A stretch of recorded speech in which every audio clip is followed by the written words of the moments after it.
Post-game show on a Reaction Monday, our final Reaction Monday of 2025.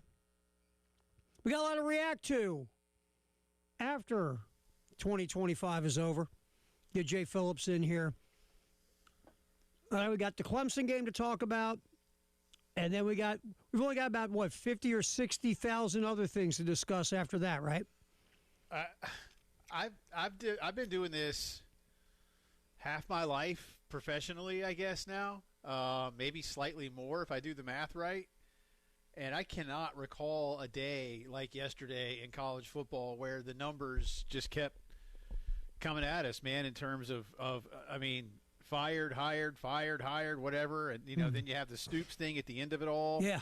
I mean, the craziness that is the Lane situation, which we'll obviously discuss. But I've joked with you before and with the audience for many years, I don't watch the soap operas, Terry. I let the coaching carousel provide my drama for things like that. But man, this is like nothing we've ever seen. I'm serious. I just cannot recall a singular day / weekend where we had this much turnover, and that doesn't even include the fact that maybe, I don't want to say I think the most premier jobs have been filled. But Penn State is right up there, and they were the first ones to do all this, and they still hadn't filled their job. Jay, and they haven't said anything. Penn State's been radio silent. And you've got some good Group of Five gigs now open with Tulane and USF and North Texas that have shown you they can compete. Memphis. So now James Madison, Bob Chesney just took the UCLA gig. Yeah. Yeah, because Kenny Chesney is going to go coach the UCLA Bruins. Well, no, the Bruins thought they're hiring Kenny Chesney. They're very disappointed that it's not a guy, and that's Bob Chesney. Bob Chesney is going to go do it. So I kind of thought he might be Penn State's guy. So. Let me say this really quick, so we got to obviously get to what happened Saturday at Williams-Brice. I think Bob Chesney is a hell of a hire. Yeah. I don't know if anybody can fix the mess at UCLA, but I think Penn State. I got why Penn State couldn't hire him, and this is why these blue bloods run into trouble, Jay. They're so much into optics, right? Yeah. And if you fire a guy that got you to the college football semifinal last year, 6 games in, the optics of the next guy to get you over the hump, to bring the guy from James Madison up there, who most people think he is Kenny Chesney, probably optic-wise is what Penn State couldn't do even if they wanted to, if you follow me. But that's why these blue bloods get in trouble now. They're so worried about optics and winning press conferences and making message boards happy. You got to go hire the right guy, man. I love Bob Chesney. Like I said, I don't know if you can fix UCLA or not, because I don't know if UCLA knows how to fix UCLA. But that guy's going to be a good coach, even if it's not UCLA somewhere down the road, because I really like him. I agree, and I just think some of UCLA's problems aren't so much self-inflicted as self-absorbed, if that makes sense. And I just don't know how they can really fix some of it. I mean, when you play home games currently 20 miles away from campus, and you're in a fight to try to play home games 10 or 12 miles away from campus, it's still just an odd mix out there. And people are like, UCLA. If they're like, they have the Rams and the Chargers, and they're like, Rams and Chargers. I don't even care about. Hey, one football team they truly care about in LA is Southern Cal, and that's it. Southern Cal. That's it. And even then, it's like, right. If you're good, we'll go. If not, we're going to go to Malibu. It's all good. We'll go to the beach. We'll go to Disneyland. But anyway, listen. Obviously, we'll turn the bulk of our attention, to Carolina Clemson game. And Terry, I think from the get-go, I don't have a full-on monologue prepared here. We'll kind of go back and forth. It was very disappointing. Obviously, I was not at the game this year. I have spoken to plenty of people that were. And, to each of them, they all said the same thing to me. It never, even before the game, it just didn't have that feeling. And clearly, I think in the way the game opened and developed, at least from South Carolina's perspective, it didn't have. I wouldn't say Clemson was any kind of world beater on Saturday either. But let's face it, man, beyond 2 big plays, what did South Carolina do? The defense was good. I will give the defense credit. They were good. Clemson's last touchdown is a very unfortunate one that completely turns the way the game looks, and they got their 2-pointer to make it a 14-point spread. But I thought Clayton's side of the ball was good, and clearly, you'd like to have done more with Dylan Stewart out there, but he just couldn't go. But offensively, I give Clemson a lot of credit for their defensive side of things, Terry, to just really negate Lenoris Sellers. I don't know if they said to themselves, we're not going to let last year happen to us. I don't think that's what it was. I think we've discussed it enough as observers of South Carolina football this season that this year it's been different with the offense and with Lenoris for whatever reasons, and there are a multitude of reasons. Some are on Lenoris. Most of them, I think, are not. We could sit here and draw up a pie chart of all the things that have gone wrong in terms of not being able to run, tackles for loss allowed, sacks allowed, pressures allowed, all those kind of things. So I don't know that Clemson said we're not going to let last year happen. They just said, like a lot of teams did this year, hey, we can find a way to negate that guy. And as long as we negate that guy, they're not going to beat us. They don't have enough to beat us, to continue to go toe-to-toe with us. And again, Clemson this season has been very underwhelming in a relative sense. But, again, I come back to it, man. The vibe just seemed off. I'm not saying Carolina was, unwilling to play or not ready to play or anything like that. I don't mean it that way, Terry. Just kind of flat, all day. And Carolina just couldn't ever seem to find a way to get themselves up. I don't even disagree with Dabo that one of those the Jacobs touchdown, like what was the number 10 on defense doing? Like, bro, you got to tackle. Right. What was that? Like why are you just standing there looking at him? Mm-hmm. And now, man, we just all you can do. I mean, we can talk about the game as much as people want. I don't have a whole lot more to say about the game other than what I just said, to be honest with you, because I think now, like Shane said in postgame, every single bit of attention must be focused on what you do to not let this happen again.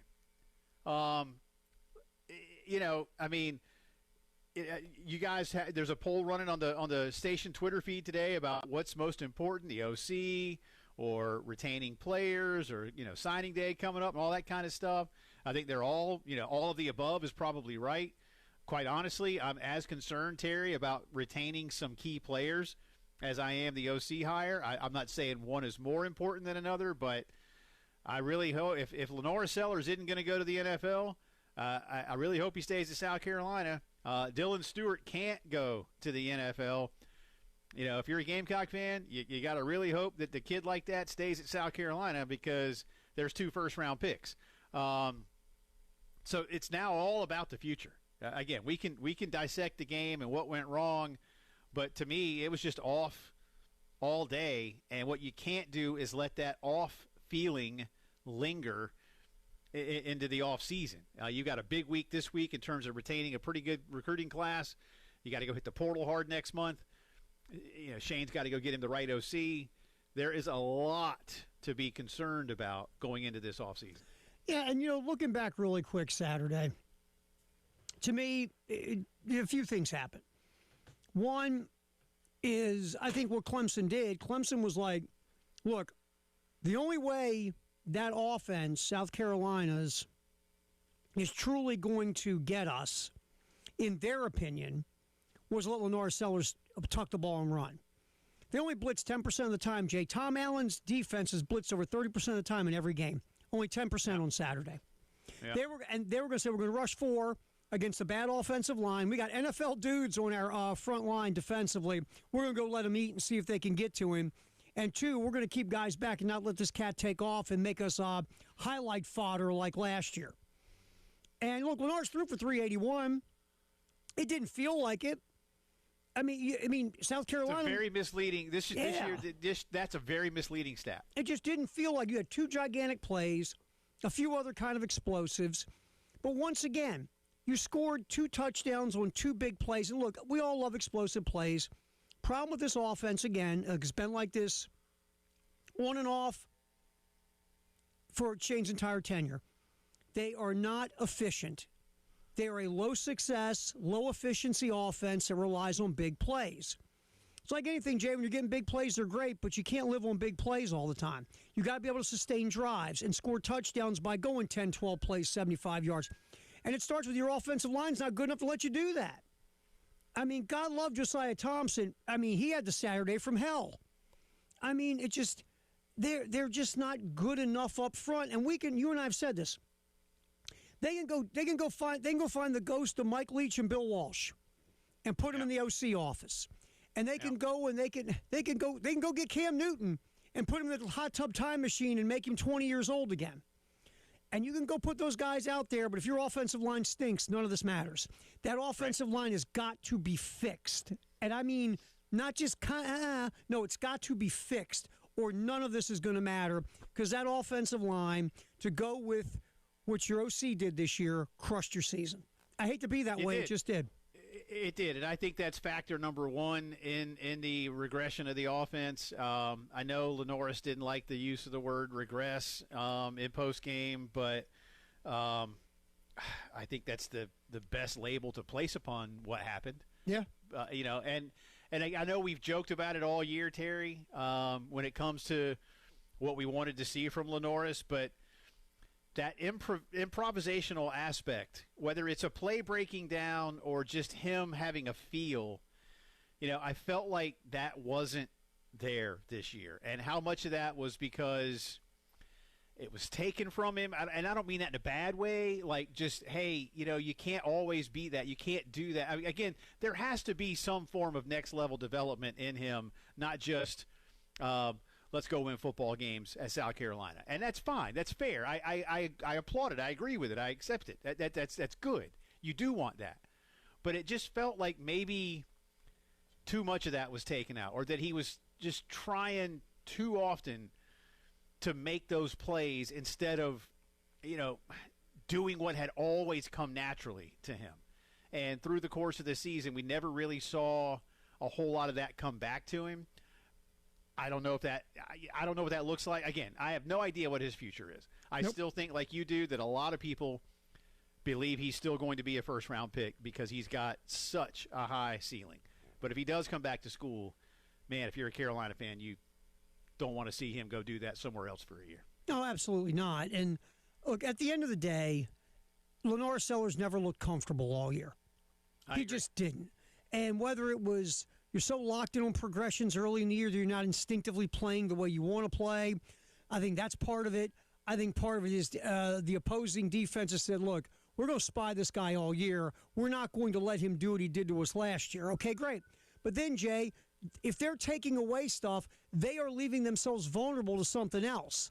And South Carolina couldn't basically solve that something else consistently all year. Whether it's you didn't have good enough players besides Lenoris, whether your offensive line was just so bad, whether your OC just couldn't, get it together. Whatever it was, Jay, they just couldn't make it happen this year, and he just never looked comfortable. Nope. And that's why they are where they are. And again, there's a lot to fix. Yes, sir. We'll get back into having more of this conversation of what to fix. It's a Reaction Monday, 803-404-6100. That is the Firehouse Subtext line, the AAA Heating and Air phone lines at 107.5 The Game. Wherever you want to react, have at it on what happened on Saturday. And we will also jump back in, have more of a conversation, not just now, but what happens in the future for the Gamecocks next here on the Postgame Show. Jay Phillips, Terry Ford, rolling till 6 on the game.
I wouldn't say regress. I think, as years goes on, defenses get paid too. So they're not going to let me do what they did. Let me do what I did to them the previous year. So, they had a game plan for it. It's got to be better. All right, that is the regress comment that we were talking about in the opening segment of the show, post-game show. Reaction Monday, Jay Phillips, Terry Ford. We were hanging here till 6. We'll get to you on the phones, 803-446-6100. I'm sorry. No, he's not wrong.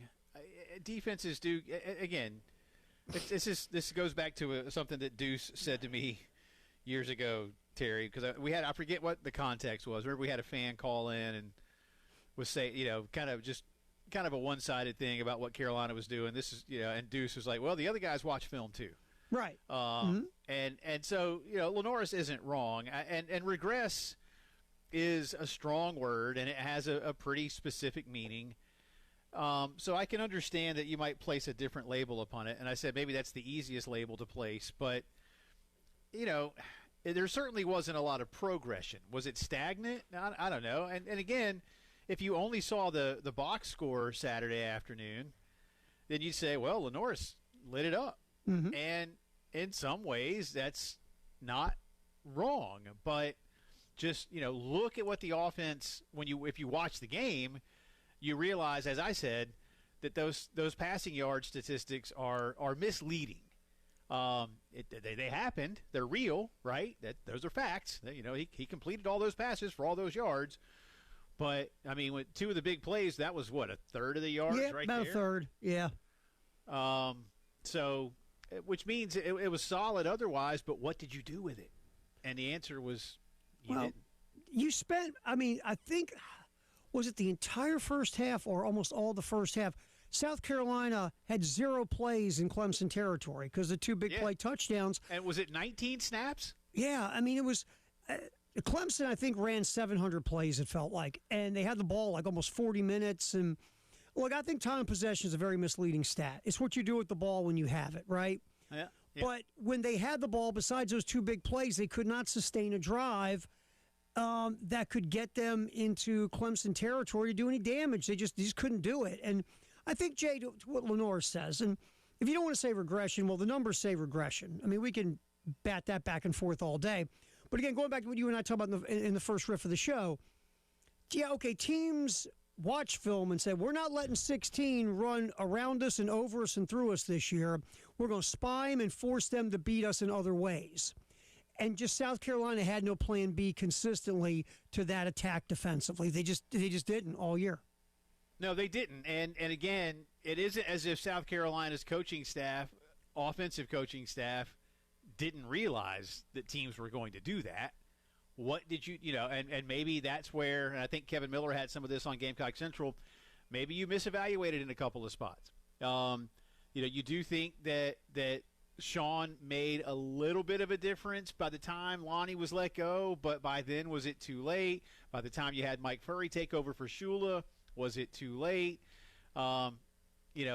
You didn't have a Rocket Sanders who could seemingly just make things happen. I don't want to say by himself. That's not accurate, but let's face it, Terry, he's better than anybody on this team. Hey, that's just Jay, that is what it is. That dude broke a lot of tackles last year to get yards, and he was a different back. He was a big physical guy who could break through arm tackles and take a 2-yard loss and make it a 3 or 4 yard gain. You just didn't have that guy on the team this year. And you didn't have that. You didn't have Josh Simon. You didn't have that. As Elijah kept calling him last season, that easy button that Lenoris could find that outlet. And that's one of the things that you kept talking about all years. You never had that underneath route. That I don't want to say hot route every time because it isn't like Josh was always running a hot route, but he always seemed to find himself available. And Lenoris knew how to hit him. And there wasn't one of those this year. And those things do accumulate over time in terms of what you don't have at your disposal. So, again, there's a myriad of factors in terms of why the offense did not do more this season. But the number one thing, we've hit on it, and I think Clemson showed it, as did others, just negate 16 because they don't have anybody else that's going to try and take the game over. They just don't. And that's a reality. It's an unfortunate reality, but the numbers and the results speak for themselves. Yeah, absolutely. Look, and at the end of the day, I think that's way defenses were all year. They said, okay, South Carolina, beat us with somebody else because we're not going to let Lenora Sellers beat us by running around on us for 100 and some yards or, a combination of running and throwing, and all of a sudden we look up and this guy's in the end zone 3, 4, 5 times in a game. Make someone else beat us, and they just did not have that for whatever. Look, the frustrating part of that really quick, and then we'll grab Tim, is they've got talented dudes on that offense, Jay, and that's the frustrating part. Is and you saw a pop every now and then with Jacobs or Harbor or Fuller a little bit or Howell a little bit. Every now and then you've seen Sellers, Jaden Sellers, but you see this talent, but it only pops every now and then it goes away. And that's the frustrating part. It's not like they've got no guys. They just couldn't consistently impact the game to make you stop saying, okay, we're just going to stop 16 and see what you can do. Yeah. That's the sad part. That's it. All right, let's get Tim's been waiting. Tim, we appreciate it. You're on 107.5 Games post-game show. How you doing, my man? I'm good. How y'all? I ain't talked to y'all in a good while. Good hearing from you, pal. What's up? Yeah, everything y'all are saying, bear with me. I don't want to sound scatterbrained, but to me, everything y'all are saying, every bit of it, goes back to coaching. Every scenario y'all are talking about, it goes back to coaching.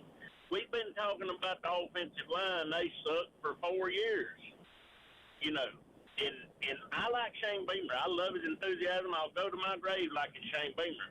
But the bottom line is wins and losses. Look, I built big line delivery systems at a welding shop down here in Columbia. I mean big tanks, 24 foot tall, all this, that, and 13 foot diameter. Okay, I've got deadlines I've got to meet. I'm a real good guy, too. But if I ain't meeting my deadlines, they're going to get rid of me. You know what I mean? Yeah, you can't do your job. If you can't earn your money, you get somebody else to do it. And I hate to say it, but we've been having the same conversations, and I thought it wasn't coached real well when they looked awful every game. I forget what year it was. And then I've told you I'm a Tennessee fan, too, and then they come out and hang 63 on Tennessee. Mm-hmm. If you can do that Saturday, why ain't you doing it every Saturday? Oh, we get you. You get where I'm coming from? It ain't like the talent ain't there. No. Anybody with a brain, my 15-year-old son, he's the only one I got left at home. I'm an old man, but I can still make young'uns. I got a 15-year-old. That being said, he was sitting there and said, Daddy, these coaches, they know if they stop the North Sellers, they ain't gonna do nothing else. Okay. All these coaches know they're gonna key in on 16. So we got to scheme other things to where we can score. I mean, and don't get me wrong, these coaches forgot more about football than I'll ever know. But some of this stuff, when you're watching it, it's just obvious. Everybody knows you stop 16, and they ain't going to do nothing else. Nope, you're right, Tim. We got to get ready to hit a break. Thanks. By the way, that might have been one of the best lines here. I'm old, but I can still have youngins. Yeah, that was solid. Just saying. Yeah, he brings up a lot. I've got about a minute here before we need to hit the break. Yeah, listen, Tim, number one, you're spot on when it comes to effectiveness or lack thereof up front over the last couple of seasons. Yeah. Even last season, 2024, where things were better and Carolina won 9 games, there were still some numbers that would really go, man, you were successful in spite of the fact that your offensive line play wasn't good enough. That's why I say, is that really job one? I mean, and is, I think yes, in a lot of ways, Terry. It comes back to the point you made today, you and I have been making all season. I don't care who's calling your plays. If the play blows up within 2 seconds because your line can't block, it doesn't matter. You can spend all week crafting the finest game plan known to man. Yep. And if it blows up, who cares? So I think that's a good point. But let's touch on some of the other things that he mentioned, at least from a football perspective. We'll get back and discuss some more things about Carolina. And that was a good phone call, Tim. That was a good phone call, Tim. That's good. Yeah, we got Nick on hold as well. We'll get to him on a Reaction Monday. And you at 803-404-6100. It's a post-game show. Jay Phillips, Terry Ford on the game.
Donovan Murph comes in for him. He goes in motion, and Harbor wants to roll right side, steps back, now going to go deep. He's got a poster up to Harbor in the end zone. Caught!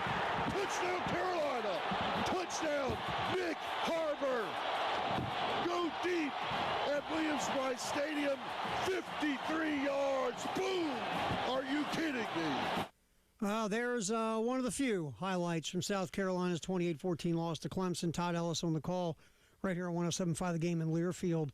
Like we talked about, Jay, there was a couple of big explosive plays for touchdowns, and really that was about it. You had 4 turnovers in the football game. We can go all, look, again, I thought that interception that was upheld was, again, according to Shane, he was told by the ref, you can have control while the ball's on the ground. Okay. Yeah. Okay. Yeah. Matt Stinchcomb was incredulous on television about that. Like, look, it hits the ground and it bounces. But, look, there were some officiating things that could have made a difference. I'm not going to sit here and blame that. No. I'm going to go back to the last call. I just don't think this football team, as you can now fully evaluate, as if we weren't already, but now that the season is done, you just, I think you hit it, Terry. You've got some guys that have some ability. I'm not talking – I'm beyond Lenore's, obviously. But no one that you could consistently turn to. Attaway, Faison, none of the tailbacks ever seemed to be that guy that could just – carry the load, no pun intended. You didn't have a Josh Simon at tight end. You had some guys that you liked, but it felt like Brown and Hunt just never really got it going. Smith got hurt early. Just never seemed to have it at that position this season. Harbor got better, and I like that Harbor does a lot of good things now without the football, but you want him doing more with the football. Mm-hmm. Jaden came on late. Again, Murph and Rowe and some of those guys, flashes, but there just wasn't that guy. I think, again, I don't think it was so much opposing coaches looking at last season as much as looking at this season. Yeah. I think they can look at last year a little bit, but coaches live in the now, and they're looking at film going, hey, guys, they don't have anybody else. Just stop that guy, yep. and the rest of it will take care of itself. And that's what happened all year. And every now and then, like we said, you'd see Jacobs flash for a week or two and then disappear. You'd see Harbor with a play here and there, and it became more plays from Harbor as the year went on. But still, it wasn't like you said that consistent guy that you're going to go to him 7 or 8 times in this football game, and he is going to do damage. Yeah. That's not what Harbor was, even as he got better through the year. And we'd see a Sellers for a few games, or Rowe had a couple of moments early. It just was like that all year, where there's nothing consistent. And again, you and I, they won't let us in the meeting rooms for some reason. I think it's rude. But at the end of the day, how much of this was development? How much of it was system of offense and scheme? How much was it that you just didn't have a plan B, or you misevaluated? It can be all those things, like you said earlier in the show, and I feel like it is some of all those things. But the one thing that stopped Shane Beamer's program from getting to the next level and is becoming a year-to-year program is your offense and your offensive line. Your defense has been good enough, Jay. Your special teams have been good enough. It's your offense that hasn't been good enough. It's let you down twice now in the last 4 years. Absolutely, and again, I think it's offensive line play, and that more than anything else does come back, rise to the surface, haunt you, however you want to look at it. But that's the biggest thing, and so that's why I say, no matter who the new OC is, and whether they retain Sean or not. Again, Sean's got a track record that's proven, but I don't know what the new OC wants to do and how he wants to run his offense. So. I don't know what the offensive staff's going to look like, but as much as you want creativity with play calling, again, you better find a way. And again, I'm not sitting here, and you aren't either. I don't think most fans are saying, man, you need to be a top 10 offensive line unit. No, but you can't be bottom 10. Right. If you're in the middle, think about it. If you're in the middle, what are you looking like? The answer's a whole lot better. Well, I don't know exactly. But the answer is a whole lot better. And I'm not saying strive for the middle either, Terry. Strive for the top, Right. but you can't be bottom 10. Well, remember the analytic post halfway through the season. If South Carolina was just a below average offense in scoring inside the other team's 40, what their record could be. So well, Wilhelms had that. Yeah, Wilhelms had that. That if Carolina, I believe it was, if you broke the SEC up into 4 tiers of 4 schools, if South Carolina could have been 12th in the league rather than last in the league, they would have probably been averaging close to 10 points more per game. Yeah, which would have turned a couple of losses to wins. Yep, absolutely. All right, let's grab a call on the Reaction Monday. Let's get our buddy Nick in here. Nick, thanks for holding. You're on the post-game show on the game. How you doing? Doing good, guys. How y'all? Doing all right. Okay. So far. So far. What's up? Well, before I get, into the weeds here, how was y'all's Thanksgiving? I'm hoping Jay got his chocolate chip pecan pie. I did. It was nice. Thank you for asking, and it was good. Thank you, sir. And I hope you're. I know you're starting your stuff, your chemo, and all that. And I hope, man, just keep fighting. We love you. Thank you, buddy. Other than that, man, without hogging the phone lines here, I've got 3 points that. I saw that, I want to address. First of all, Sellers doesn't like the word regression. Sellers is not going to like the words that I have for it. It's sophomore slump. And I hope, that he's, at least I think he's not going to look at it that way, but that's the way I saw his season, just a sophomore slump.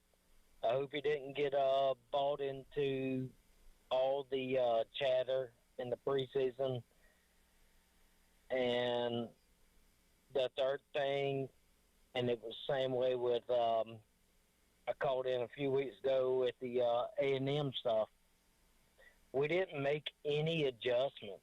It's almost like we didn't play to win, but we played not to lose. And it was like, all right, well, this is working against our opponent in the first half. Let's just keep doing what we're doing, and hopefully at the end of the fourth quarter, chips will fall where they may. Yeah, and Nick, thanks for the phone call, buddy. I appreciate it. All right, Nick. yeah, and thank you for the well wishes. I humbly appreciate that, sir. Yeah, Terry, I think we talked about that a lot, especially when it came to the Mike Shula play calling. That there were some creativity, there was some creativity early in some games and with the scripted plays, but then far too often. And again, I'll give credit to Kevin Miller for putting some of this on Gamecock Central today as well, because I was thinking the same things in some of my notes. Then you would just revert to, well, let's run between the tackles. How many times did you and I have David Cloninger on, or Jack Veltri on, or anybody else that covers this team? Why you keep running between the tackles? Mm-hmm. You got to do it sometimes. I get it, but you're doing it too often. And I know it used to drive you nuts on, hey, roll him out, get the ball out quicker, make some things happen. And there just wasn't that adjustment to Nick's point often enough, and maybe a little too late. And then Saturday, Clemson had answers defensively. Absolutely. When Carolina wanted to do some things differently, Clemson had answers. All right, we will get back to you on the phones, 803-404-6100, AAA Heating and Air phone line, Firehouse sub text line. We'll hit the vault. Also, there are some things going on in college football we have to speak of as well on a Reaction Monday. Clemson 28, Carolina 14. We'll get into it next on 107.5 The Game.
But his sprinter speed and lumberjack power proved more than a match for most defenders.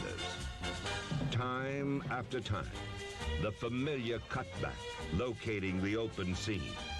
Then, like a loaded .38, exploding toward the end zone.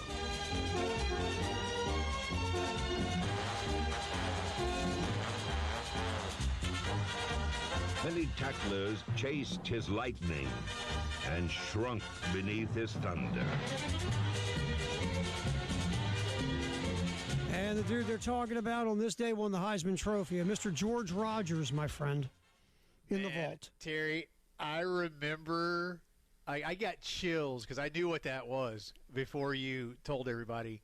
I remember being able to watch the John Facenda film of that when I was at Jim Carlin football camp. And it was the most amazing thing for little kids like me, because for those of you who are around our age, Terry and my age, and you remember John Facenda, and you remember the original NFL films and that wonderful music and the amazing film work and editing, that there was one about George Rogers was just, it was phenomenal. I was like, that's not Earl Campbell. That's not that's not Billy Sims. That's not Tony Dorsett. That's not Roger Staubach. It's George Rogers. So that was cool, man. Yeah, gosh, Miss Harris's class, 5th grade at Hammond. It was a middle of the week, lunchtime, afternoon. No Saturday night primetime specials back then. And we were having lunch. And I remember our principal, Miss Catherine Sawyer, coming on the PA at school. Again, I was in 5th grade. Boys and girls, want everybody to know that George Rogers has just won the Heisman Trophy. And, Terry, you could hear the cheers in all the classrooms up and down the hall. It was pretty cool, man. That is massively cool. Absolutely massively cool. That was a day. Mm-hmm. So this day, 1980, George Rogers wins the Heisman Trophy. Very cool. And whole different world. George. Whole different world. You got the announcement from your teacher. Today we get it on ESPN. Yeah. No, I can't remember what day of the week it was. I honestly don't remember. It was either a Monday, Tuesday, Wednesday, Thursday, or Friday. Yes. I don't remember what day of the week. We can look that up, I guess. In fact, I'll go look that up. All right, real quick. It's a reaction Monday. Let's get our buddy Barry in here. Barry, thanks for hanging. You're on the post-game show in the game. What's up, my man? What's up, guys? How you doing, Jay? I'm hanging in there, buddy. Appreciate you asking. All right, brother. Jay, we've always been brutally honest with each other, correct, over the years?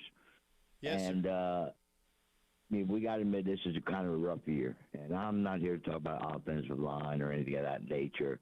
But if I'm not mistaken, and this boggled my mind, somebody can double-check it, but total offense, okay? Diego Pavia himself, I think, had 18 yards less by himself than the Carolina total offense. Yeah. Per game, okay? Yeah. And 300 and, I think, 1.5 yards less per game than Carolina's team himself, okay? Where Carolina ran 793 plays as a team to amass that, and he was involved in 483 plays. Now, I think that explains a lot of things, because there's nothing about development in Diego Pavia. Diego Pavia was born a leader, was born a fighter, and if I had to pick tomorrow the guy I would want to be my quarterback, it would be Diego Pavia, based on what I see. And when I say neutral, everybody thinks I'm neutral, but Carolina comes to, no, I'm neutral. I watch good football. I look at players like Bryce Betcher at Oregon, okay? The kid, I don't like the comparison, Luke Kuechly, but you got a guy like that. But I want you to name all the 3-star, 4-star, 5 stars at Vanderbilt. Name all the freaks. like Harbor. Yeah. No, that's a fair point, man. And Andy Staples said that if you were drafting somebody to start your football team when it comes to the Heisman race, who might you pick? And I think Pavia is at the top of a lot of people's lists. He's top of mine. I'm all in. Yeah, hour 2 we got coming up. You're gonna be back in here at hour 2 with us, correct, my man? Yeah, I'll join you. I'll join you again in just a little bit. All right, hour 2 coming up on Reaction Monday on the game.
Post-game show. Jay Phillips, Terry Ford. I'll be back here shortly. It's a Reaction Monday. You want to hop in 803-446-100 on the AAA Heating and Air phone line or the Firehouse Subtext line. As we talk about, about 700 different things we can get into today. We've really been focusing so far on what happened Saturday at Williams-Brice. Carolina losing to Clemson 28-14. A disappointing day, yeah. Once again, you're tied at 14, and then you put a goose egg up in the second half. You get nothing going on offense. You get stopped on downs. You have an interception in the end zone again. We can look at it and go, that really wasn't overturned? Okay. But still an interception in the end zone. You had 4 turnovers overall. You just offensively couldn't get out of your own way. Defensively, look, the pick six obviously isn't on the defense. That's, on the offense. And then you had the goofy play at the goal line. Cade Klubnik fumbles, then picks up his own fumble and runs in the end zone for a touchdown. Again, it's been that kind of year, right?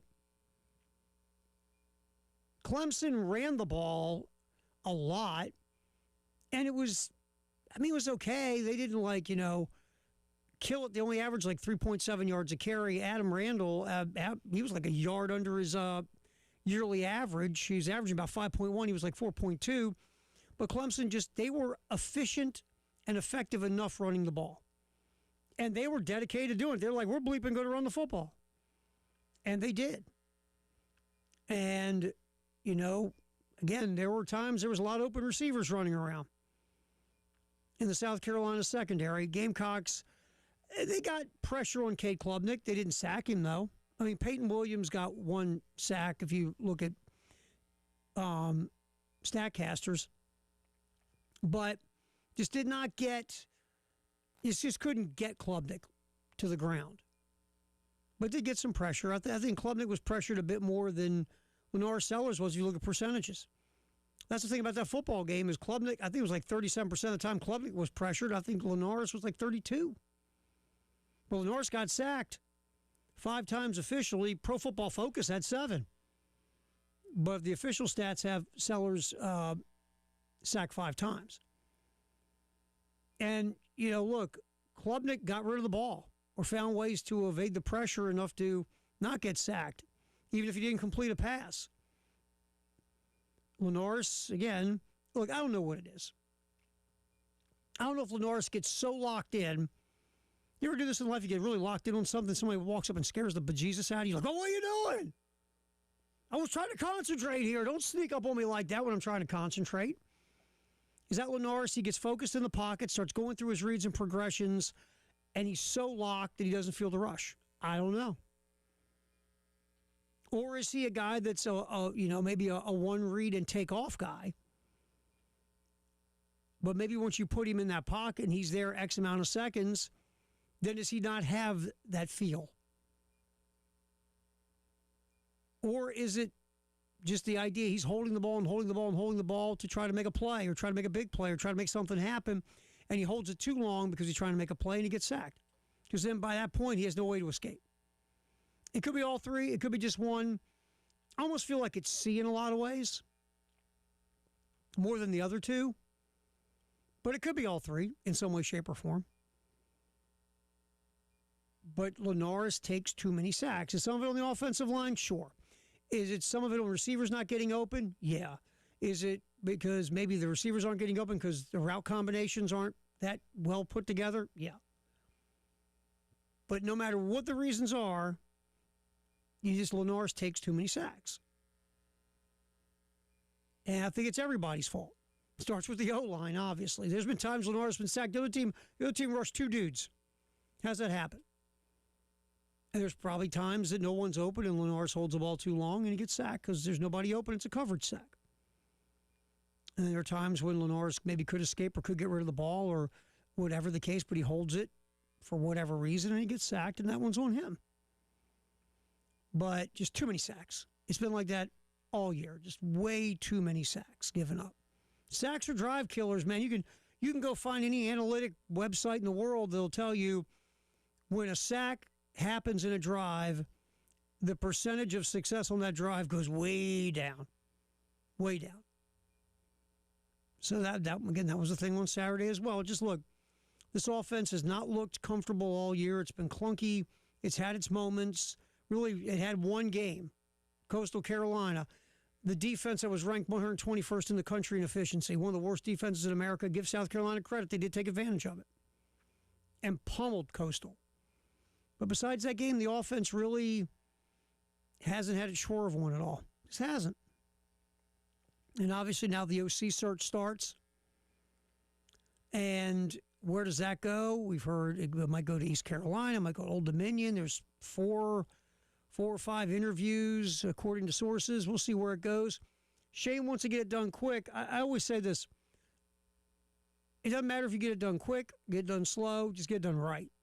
You got to get it done right. That's what matters. You've got to get this hire correct. Because really, and look, I like Shane. He's a good dude. He really is. I like to see good people succeed. And I've dealt with a lot of coaches who aren't good people. Believe me. Whew. So I'd really love to see Shane succeed. But let's just be honest here, and this is not a secret. We all know it. We talk about it. Shane's got to make this hire. He's got to get it right because next year Shane's coaching for his gig. When you have to come out as the AD, that Jeremiah Donati did here recently, and announce that Shane Beamer's coming back, that tells you all you need to know.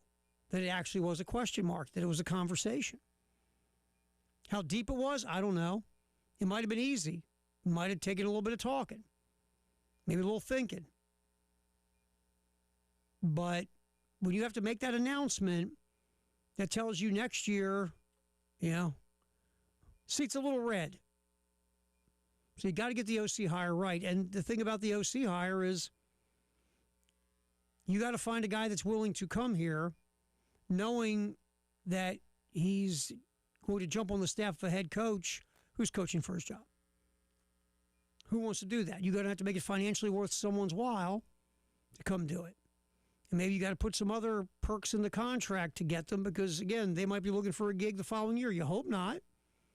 But we're talking about the reality of your career and business and your bank account and all that other stuff and paying the bills. But you just got to get this hire right. You got to. And so far, the names you have heard are guys who have experience coordinating college offenses. And that's a good first step.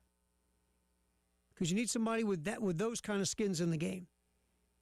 No more analysts, no more guys who had done it in the NFL and now are in college for whatever reason. You got to go get a guy that understands the college game, understands how to run a successful, explosive, efficient offense in the college game, and you got to go get that guy and convince him to come here in this situation. But you got to get it right. You just do. You just do. And so one thing that's been holding your program back from consistent success. To get off the roller coaster, the number one thing you got to do, really, fixing the offense, and the number one thing in fixing the offense is the offensive line. It's just got to get better. Whoever the quarterback is, the running backs, the wide receivers, tight ends, the offensive line's got to get fixed. Flat out, full stop. All right, it's a Reaction Monday. We'll get to you, 803-404-6100 on the AAA Heating and Air hotline, and also the Firehouse Sub text line. To spin over real quick, obviously yesterday was a crazy day. It's something you just don't see. You don't. Yesterday you got firings, you got this Lane Kiffin nonsense going on. And it was nonsense. It just was. It just was. And real quick, before we talk about it, Marty Smith, God love Marty Smith. Marty Smith didn't sleep for 3 days, slept in his car, probably didn't shower. Finally got the decision of Lane Kiffin going to LSU, got an interview with Lane Kiffin outside in some field.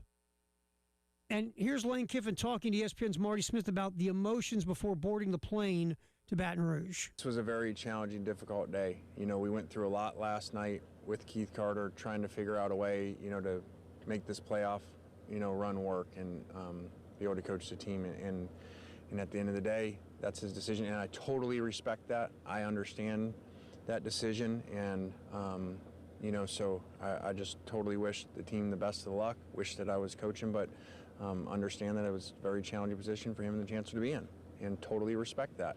So, just really hope they play really well and go win the national championship. All right.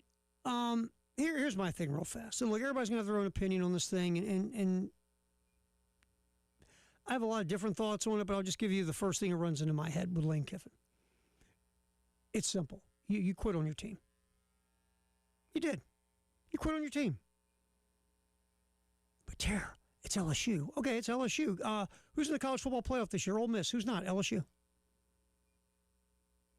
Who hasn't been in it since 2019 when they won the national championship? LSU. Ole Miss is in. You have a team that's going into the college football playoff, and I don't know what you're going to do there. You could be one and done. You could, win a game or two. You could do some serious damage. I don't know. But you quit on your team. If the quarterback of Ole Miss, if Trinidad Chambliss did this, he would get destroyed as a quitter, an I guy, a me guy, not a team guy, not part of the brotherhood, all that stuff, right? That's what Lane Kiffin did. He walked away from a playoff team for his selfish ego of going to LSU. Simple. There are going to be more big jobs. You think it's the last big job it's ever going to be open? It's going to be a big job next year, and the year after that, and the year after that. There's always a big job. Always. Always a big job is going to be open. If you keep winning like you are at Ole Miss, eventually, you'll land at one of those. But maybe you make the college football playoff every year. Maybe you start something at Ole Miss. Yeah. Is it easier, in theory, to win a national championship at LSU than Ole Miss? Oh, sure, absolutely. No one's blind to that. But you walked away from a playoff team, man. That says something about you. I'm sorry. You just don't do that. You don't. I'm trying to think of a great coach who would walk away from his team in the playoffs. To me, Lane Kiffin's just a quitter. He quit on his team.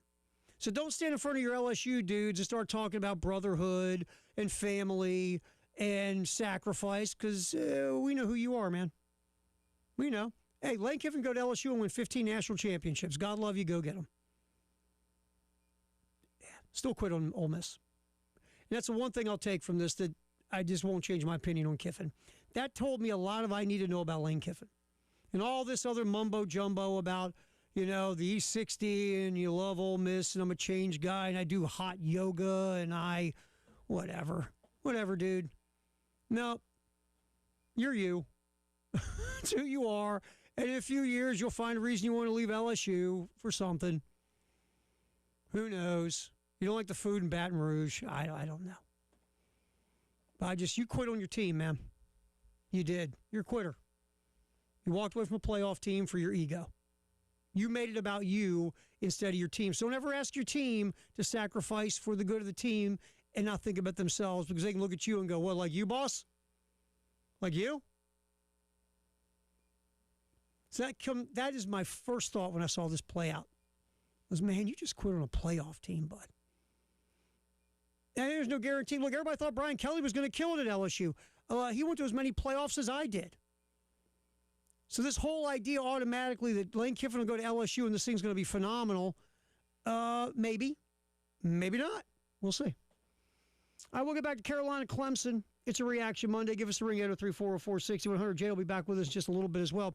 We'll get a little sound from Shane Beamer postgame talking about Lenora Sellers and the possible regression. We'll get into that next here on the postgame show on the game.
Throwing curl route, knocked up, and is picked off. Jones, the free safety, caught it out of the air. Oh. And just like you might think, something bad goes wrong in the fourth quarter. And Carolina's denied on the very first play. The Tigers with a pick six on Lenora Sellers, and they get their revenge from a year ago in Memorial Stadium. And again, Todd and Tommy on the call, really Todd Ellis on the call there on the pick six, where Clemson pretty much finished up the football game on Saturday against South Carolina. Of course, that's from Learfield, and you heard it right here on 107.5 The Game, and also our sister station, 100.3 The Game in Myrtle Beach.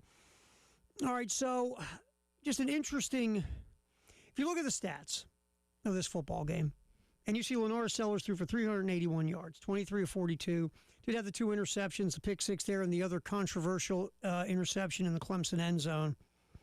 Also, 2 long touchdown passes to Nick Harbor and Drake Jacobs. The Drake Jacobs touchdown was, just a heck of a catch and run. And, yeah, the Clemson defenders were just kind of standing there.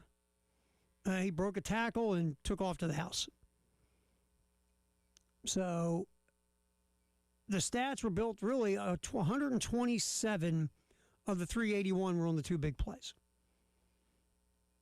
Jared Brown also had a 32-yard catch. Jaden Sellers a 22-yard catch in the game as well. South Carolina had some explosive plays, to their credit. And, Lenora Sellers did make some good throws in this football game. The other, I guess, the 2 moments in this game a lot of people have talked about. One was the interception. It looked like, I believe it was Jones, the Clemson DB, not Jones, but the other interception where the ball, it looked like it wasn't a catch, but it was ruled a catch because the officials told Shane Beamer that if you can have the ball can hit the ground, you can still have control, so it's an interception. We'll get Shane's full comments here in just a little bit on that. And also there was the punt where Maurice Brown was called for roughing the punter. I thought he was just running into the kicker myself. But it was called roughing the punter, which gave Clemson an automatic first down. Tigers went down and scored. Was that a big play? Sure it was. There were 2 calls that were, if they go the other way, I'm not saying you have a different outcome, but it does change the complexion of the game and which direction the game might go. But, just being honest, Clemson won the line of scrimmage, both sides of the ball. Clemson, their big guys beat South Carolina's big guys on Saturday. So how much of this that we're talking about could have changed the outcome of a game when it seemed like South Carolina was losing the line of scrimmage on both sides of the ball? I don't know.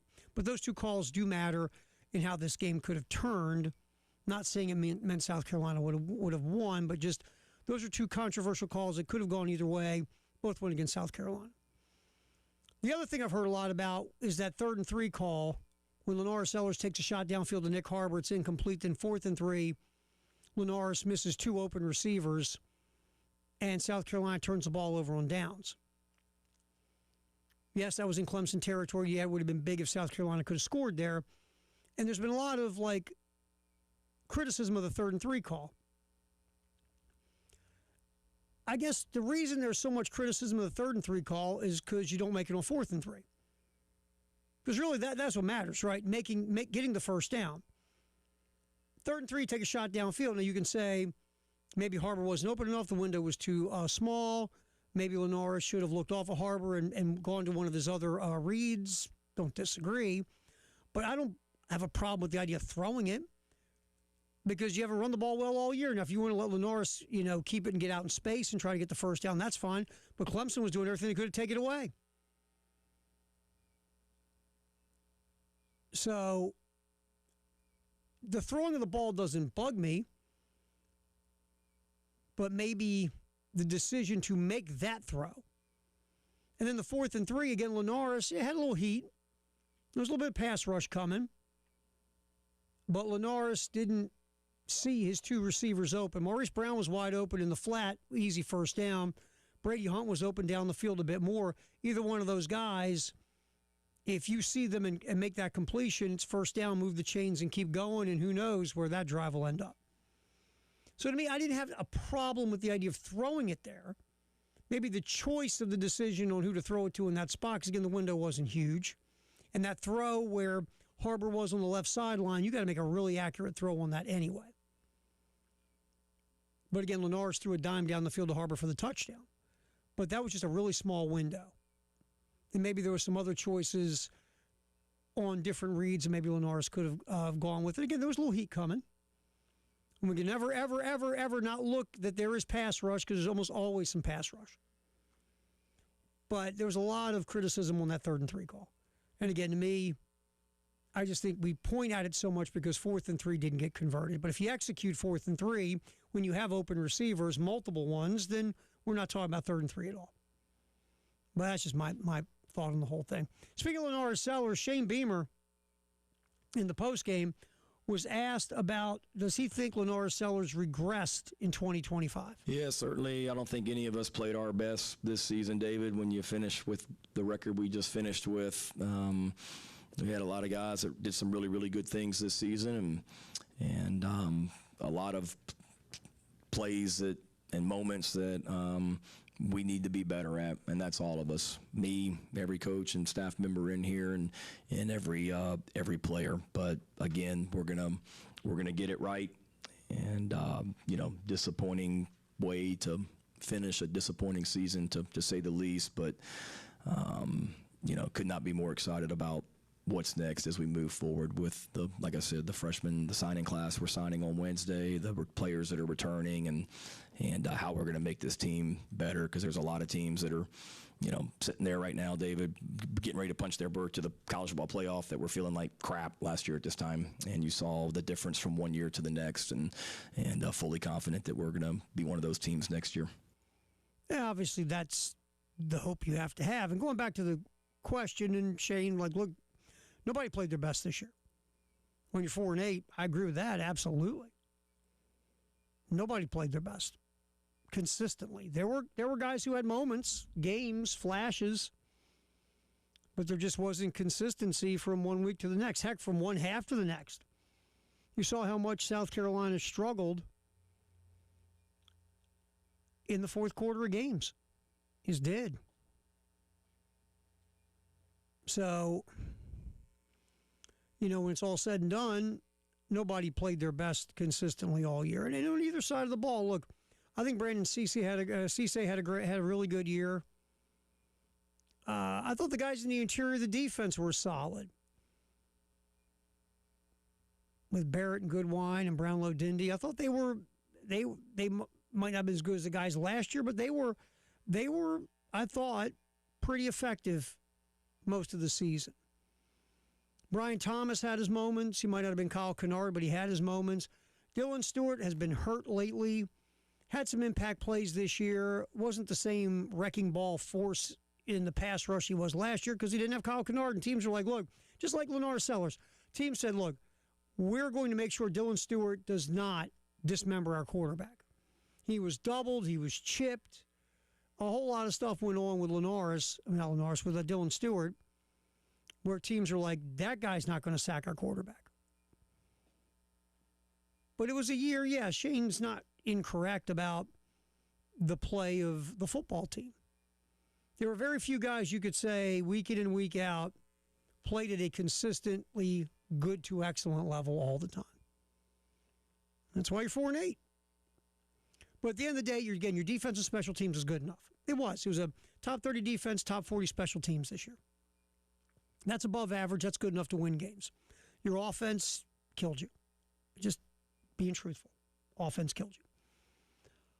All right, post-game show. Terry Ford, Jay Phillips will be back here in just a little bit. We'll get to you. We've hit you on the AAA Heating and Air phone line. We'll get to the Firehouse Sub text line coming up here to get your thoughts on Carolina Clemson and Carolina 2025. That's coming up on the post-game show on the game.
All right, our first check on the traffic this afternoon. A few accidents. Forest Drive at Highway 12.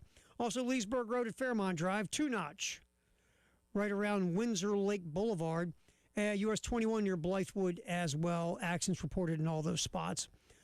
Weather, certainly get some rain as we move along later today into tonight and tomorrow. Could get heavy at times before it's all said and done with highs in the 40s. Might tick near 50. We'll come back, talk more Carolina on the postgame show, and take your calls on a Reaction Monday.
Matthew Fuller's in the backfield now. Carolina down 7. Lenoris wants to go to work. He's going to throw a corner route, and it's a leaping catch by Jacobs, and he breaks away at the 40. He's trying to outrun him at the 20. Down the near sideline. Touchdown, Carolina. Are you kidding? Touchdown, Dre Jacobs. Can I say it? Are you kidding me? Thank you, sir. Boom, Tommy, 74 yards. Later on the first play from scrimmage on the drive, I thought it was a dangerous throw, and then Jacobs goes up and gets it and pulls it down and sprints away. The extra point could tie it up with 5:29 to go. Oh, there is the call from Todd Ellis on 107.5, the game from Learfield of the Dre Jacobs touchdown. Terry Ford, Jay Phillips post-game show. We'll get to you on the phone at 803-404-6100, AAA Hegan Air Hotline. Also, we will circle to the Firehouse Sub text line as well, 803-404-6100. Jay, you know, Todd's not wrong. That was a dangerous throw. I mean, there was two Clemson defenders there. The window wasn't that big, and it was a good throw, but a nice catch by Jacobs, and then you break a tackle, and some Clemson guys stand there and watch you, and before you know it, you're in the end zone. Yeah, it was as much it was a great play for Carolina, but it was as much a puzzling defensive play for Clemson. It was weird. Very weird. And again, what was the kid just standing there? I'm like, bro, what did you think just happened? You know, it's funny. I don't know. I don't know what he was thinking. You know, Clemson, we talked about this, last week, that secondary has been susceptible to big plays all year. And again, they gave up a multitude of them on Saturday, and a couple of them went for touchdowns. But that one, you're like, wow, have they been doing? How many times have they done that this year, where they just stand and look at each other while a dude runs into the end zone? Look at the guy with the ball, like he's got the ball, you got to tackle him. Right. So, it was strange. Anyway, yeah, that was odd. Very strange. Hey, before we do anything, I know you have a question to ask me, but first I want you to ask me another question. All right, go ahead. I'll ask you another question. I want you to ask me who won the Wild Card Showdown. Who won the Wild Card Showdown, Jay Phillips? Terry Ford won the Wild Card Showdown. Yes. My love Terry of Diego Ford. Pavia and Vanderbilt, baby. Terry Ford went 4-1. We did not have a winner. I went 3-2.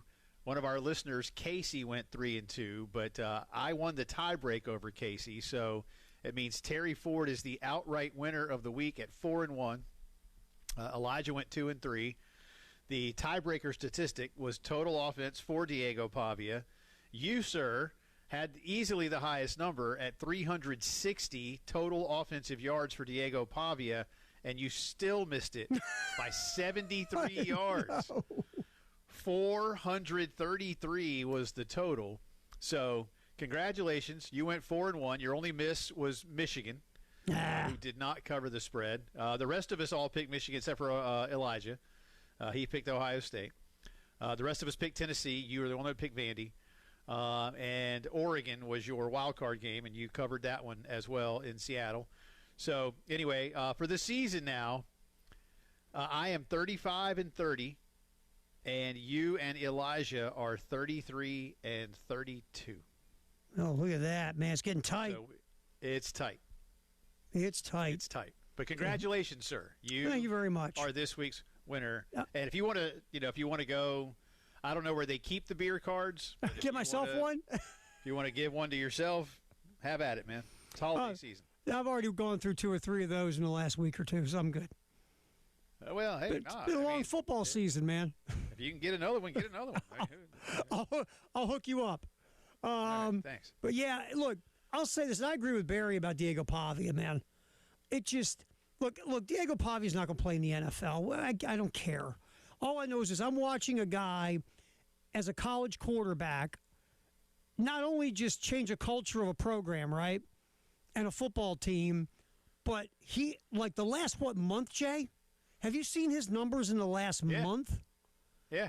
I mean, he is taking over football games with his legs, with his arm. He made a throw in, early fourth quarter of that game against Tennessee. He rolled to his left. He's right-handed and threw a deep ball on the sideline, and it was a dime, man. You could have thrown that better if he would have ran up and handed it to the receiver, Richardson. I mean, he just what he and that Vanderbilt team did in the second half to demolish Tennessee was unreal. By the way, did you see this on social media? I think it was one of the Vanderbilt frat houses were dancing out in the lawn to Rocky Top to screw with the Tennessee fans. Good for them. Oh, it was hilarious. It was phenomenal. But yeah, I mean, last four games in the air. 365 against Texas, 377 against Auburn, 484 against Kentucky, 268 against Tennessee. And then in those same games, 43 yards rushing against Texas, 112 rushing against Auburn, 48 rushing against Kentucky, and 165 rushing against Tennessee. I mean, he's doing it all against 8.3 per carry against Tennessee. Against SEC teams. Kentucky's still in the SEC, right? Okay. Against SEC teams. I mean, what he's been doing is just ridiculous. It's just ridiculous. Vanderbilt's first ever 10-win season. The first time Vandy's ever beaten a ranked Tennessee team in Knoxville. First time ever that Tennessee and Vandy met as ranked teams at the same time. So I'm with you, man. This kid has done more than just play good football. He has helped elevate an entire football culture. So it's impressive. And I'm fortunate enough to be a Heisman voter. We don't get to start voting until Saturday, but I don't know if he's on my list yet or not, man. But I got to tell you, I think he's gonna be. If I got a craft beer card, would that help change your mind and get him on your list? Just saying. Well, I think the Heisman people frown on they frown upon bribery. That's what they tell us. They sent out. Believe me, we got a long email the other day about how to conduct ourselves. So I'd like to keep voting for the Heisman. So so as much as you'd love to and you're tempted, you're gonna have to turn me down on the craft beer card for the Pavia vote. Yeah. Okay. Yeah. And you know what? Here's the thing, and I can kid about these things because I'm going through it, but I can't drink during chemo anyway. So you know what? It's wasted on me right now. Well, that would be the celebration after you get through it and all this. You get rid of all this stuff, and now you have a clean bill of health. Then you go crush that craft beer card, sir. Well, then I'll just let you know. Then you're going to buy it. Well, I'll say it on the air now. The first beer's on me, dude. Absolutely. Thank you. First beer's on me. And you anywhere you want. Under $5. No, anywhere you want. All right. You pick the place. All right. I will take you up on that. All right. Assure you. And by the way, one last thing about the Pavia stuff in Vandy. This is what you do when you get the coordinator right. Yeah. But people forget something. Clark Lee was on the hot seat and about to possibly get fired. They go get Tim Burke, Jerry Kill, and they bring the quarterback with them. And now all of a sudden, look at Vanderbilt. I'm just saying. Just saying. It's working. You get the OC right. I don't think they're going to make the playoff. No, they won't. It stinks. I was hoping, but oh well. Still, 10 wins and doing what they did on Saturday. Good for them. Good for them, man. Absolutely. Yep. Absolutely. I tell you, they've been in the basement for so long, bro. The entire basement of the SEC was decorated in Commodore gear. So I'm so happy for them. It's massively cool. I love it. We're here for the story. It's a great story. All right, Reaction Monday. Ernest is on the line. We're going to get to you. 803-404-6100 as well. Jay Phillips, Terry Ford, post-game show on the game.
Sellers goes behind Sellers in the sky motion.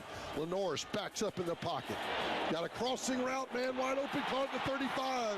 Breaking one tackle and fumbled it at the 45. The Tigers have it. Oh, no. That's Jared Brown trying to make the extra effort play, and the Tigers strip it. And again, they got great field position, and they get the first turnover of the afternoon.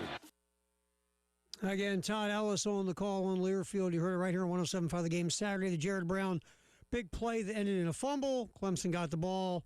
And another drive slowed down by a turnover, Jay Phillips, on a frustrating Saturday. It was, man. Just all day. Just, again, this never seemed to fully click and connect for Carolina. All day. All day. All right, before we get you out of here, because it's almost nap time. You got to go. You got to go. It's almost sleepy time. Look, the Lane Kiffin stuff was crazy on Sunday. We had a lot of crazy stuff on Sunday in college football. Yeah. The SEC's got a bunch of hires. It's just, but the Lane Kiffin thing was front and center, and I gave my piece on it opening riff of the hour. But I want to let you get a chance to have at it before you take off for the day. Well, I don't think he's a victim, and I listen. I don't want to say I'm torn, but. You know, we've talked. Let me make another point, and then I'll come back to Lane. We've talked before, Terry, like how you and I, even though we didn't know each other back then, did not like Brian Kelly's departure from Cincinnati to Notre Dame before Cincinnati's biggest game ever, when they got to go to a Sugar Bowl. But Notre Dame basically said, "You will come now, or you won't come." And it's pretty obvious that LSU did the same thing in a roundabout way. Like, you're going to be our guy. Now, they weren't – clearly they had said, I suppose, LSU, all right, fine, you can coach Ole Miss. I totally get where Keith Carter, the AD at Ole Miss, is coming from. And I don't have a problem with Ole Miss's stance on this. Would I like Lane to be able to coach his kids and for his kids to have him there with him as they go on to their biggest journey ever? Yes, I would. But I think Ole Miss's reasoning is solid here. This isn't just a conference rival, and people may look at it and go, "Don't tell me Mississippi and LSU are huge rivals." Okay, they're not. It's not LSU Alabama in terms of the pecking order of SEC football, but they are border rivals. LSU, Terry, as you well know, raids the state of Mississippi routinely for the best talent. So does Alabama. Lane's got kids that he will want to take with him to Baton Rouge. He's already taken a couple of his staff members, so that's hurting Ole Miss as it is. I get where Ole Miss is coming from. Lane's not a victim. I understand people that say let him coach, and if they had let him coach, I'd have been okay with that. But otherwise, I don't have a problem with how this is going down. Lane has made a decision. I get his decision. I understand it's LSU, period, end of story. That's all you got to say. It's LSU relative to Mississippi. Bang. But I realize now that most of why this dragged out is because Lane was pleading his case and Ole Miss wasn't going to stand for it. It's different for people that are saying, well, why could John Sumrall coach Tulane this weekend? Well, because, Tulane and Florida aren't, there's nothing rival there, so let him go do that. If Lane was going, I don't know, Terry, if Lane was going to Penn State, maybe he's coaching the playoff. Might have been different. Maybe, yeah. But he's not. He's going a couple hundred miles away in the next state over. And so I get it. Like I say, if it had gone the other way, okay. Like, that's why I say I'm torn. But I'm not going to feel badly for Lane, and I'm not going to criticize the Ole Miss administration for the decision that they've made. Good luck to Pete Golding. That's a hell of an opportunity that just kind of fell in your lap. I'd love to know what kind of conversations Pete and Lane may have had about Pete going to LSU before Keith Carter said, "Hey, Pete, you want a job?" So, But other than that, man, I it's just what a saga. We've never seen anything like it. I don't know that we ever will again. At least anything directly like this, because a lot of it is because of who Lane Kiffin is, Terry. Mm-hmm. And what he's done for college football, or hasn't done yet for college football. But I'll say again, I don't think Lane's a victim here. No, he's no victim in any way, shape, or form. And look, I know the calendar leads into all this messiness, and the NCAA again has had opportunity to fix this over and over. It's not as easy as everyone wants to make it out to be, but it's something that needs to be looked at. But at the end of the day, to me, though, and one of the things I said in the 4 o'clock hour, what if the quarterback, Trinidad Chambliss, decided that he wanted to not quarterback Ole Miss in the playoff because he wanted to go in the portal because he knew that he had something coming his way that's going to be worth his while? What would we be saying about Trinidad Chambliss? Yeah, but not good things. And by the way, coaches sign off on all this calendar stuff. So yes, they do. Absolutely. Hey, my man, get some rest, and we'll talk tomorrow. Yep, talk to you tomorrow. All right, Appreciate pal. We'll see you, buddy. Hour 3 coming up.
All right, let's check the traffic. A few accidents still to jump in on here.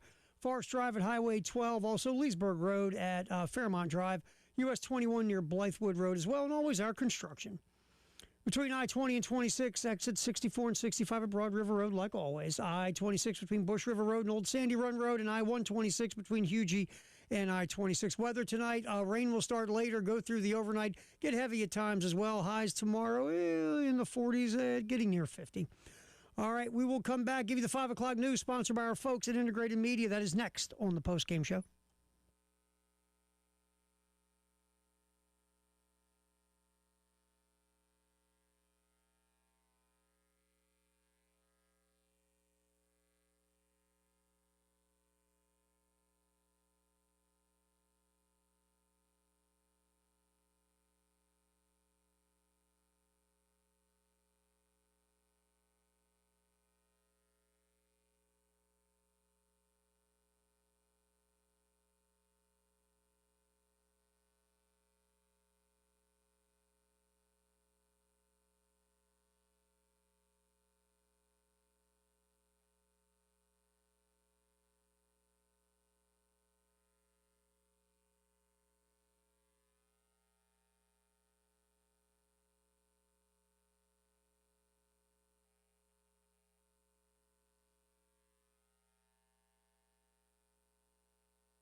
All right, time to hit the 5 o'clock news, sponsored by our buds from Integrated Media.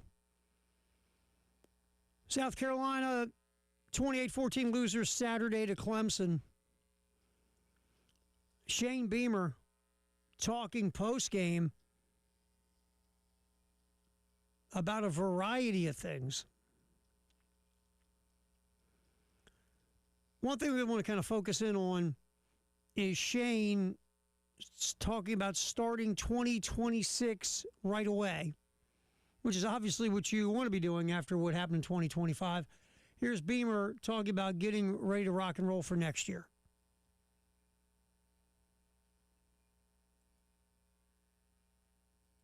As soon as I walk out of this stadium today and finish with you guys and do the radio show with Todd Ellis and tape the TV show with Todd, we're full speed ahead on 2026. And I'm sick as heck about this feeling right now.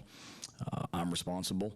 I'm going to get it fixed, so we're never feeling this feeling again. The players are off tomorrow. We've got a recruit here in town on an official visit that I'll visit with tomorrow. Do some work tonight and tomorrow on 2026. We've got a team meeting on Monday morning to finalize everything from this season, and exit meetings all next week, along with making the moves and things that I have to do, not just with hiring staff, but adjustments we have to make, so we're never sitting here feeling this feeling again. But again, I'm extremely invigorated and excited about 2026. When you look at who is returning, when you look at the signing class that we're about to sign on Wednesday, that's the other thing. We've got signing day on Wednesday, and we've got a hell of a class that we're about to sign. I know it's not a huge class, and that's what you guys and the recruiting experts base the rankings on, but if you look at the average star rating or whatever it is, we got a top 10 class we're about to sign on Wednesday, and we ain't done yet either in some ways. So got to get this class signed. We got some day one difference makers on and off the field that are joining this program after Wednesday, along with a really hurt group of guys that never want to feel this feeling again coming back, and can't wait until school starts in January to get this group back and get going on 26. Obviously, you want to learn from this, right? Everybody can flush this and flush that. Yeah, absolutely. But you also want to stop, just like 2023. At the end of 2023, Shane said, I'm going to leave no stone unturned to fix this. We want to come back strong in 2024. We're going to learn from it. And a lot of what you just heard now. And to the team's credit and the coaching staff's credit, they did bounce back, and they won 9 games last year and just missed the college football playoff this year once again. To the surprise of most folks, not just here but around the country, South Carolina cratered to go to 4-8.